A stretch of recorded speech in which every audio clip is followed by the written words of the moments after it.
En aquest vídeo trobarem tots els passos a seguir per tal de pujar els nostres quirohàbitats a la web.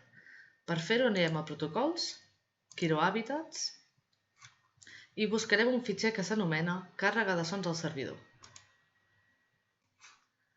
En aquest PDF trobarem tots els passos a seguir per poder pujar els nostres arxius del Quirohàbitats al servidor. Per fer-ho, el primer que farem és iniciar sessió. En el cas que no tinguem usuari, ens haurem de registrar. Anirem a les nostres localitats i clicarem a afegir una localitat. En aquest punt hem de ser al màxim de precisos i buscar el lloc exacte on hem col·locat el nostre AudioMoz. En aquest cas l'hem col·locat aquí. Posarem el nom de la localitat que vulguem. En aquest cas podem posar Prat.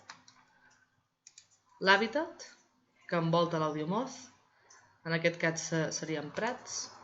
La tipologia del mostreig, permanent si mostrejarem més d'una vegada o puntual si només mostregem aquesta localitat una vegada. I a descripció posarem qualsevol comentari que ens sigui informatiu per arribar en aquesta localitat. Un cop hem acabat d'omplir tots els camps, cliquem a Deseu i afegiu una sessió. En aquesta pàgina haurem d'entrar totes les dades que fan referència al mostreig del Quirohàbitats. Si no ens en recordem, ho podem consultar a les dades de la targeta de l'AudioMoz. En aquest cas, vam començar a gravar el dia 20 de febrer del 2024. Busquem les dates i va deixar de gravar el dia 21 de febrer de 2024. En el nostre cas és un AudioMoz.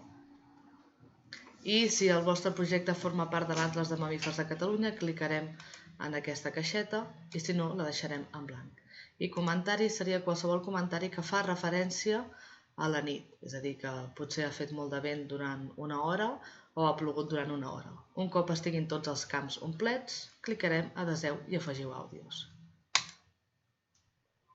Aquí se'ns obrirà una pestanya on haurem de posar tots els nostres arxius.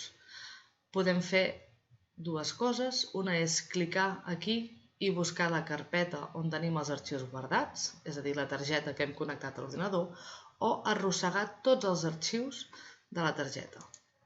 En aquest cas, anirem a la nostra tarja que hem extret de l'AudioMoz i clicarem des de l'últim arxiu fins al primer.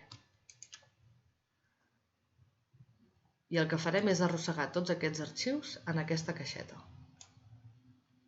Com podeu comprovar, se'ns ha activat aquest botó i ens diu el nombre total d'arxius que hem carregat. Si hi hagués algun error, ens sortiria escrit aquí i tots els errors es poden consultar en el PDF de càrrega de sons. Si no hi ha cap error, clicarem en aquest botó blau i com podeu comprovar, la càrrega ha començat. Un cop acabi tota aquesta càrrega, ens sortirà una pestanyeta de color verd dient que ja s'han processat tots els arxius i que en 24 o 48 hores rebrem els nostres resultats.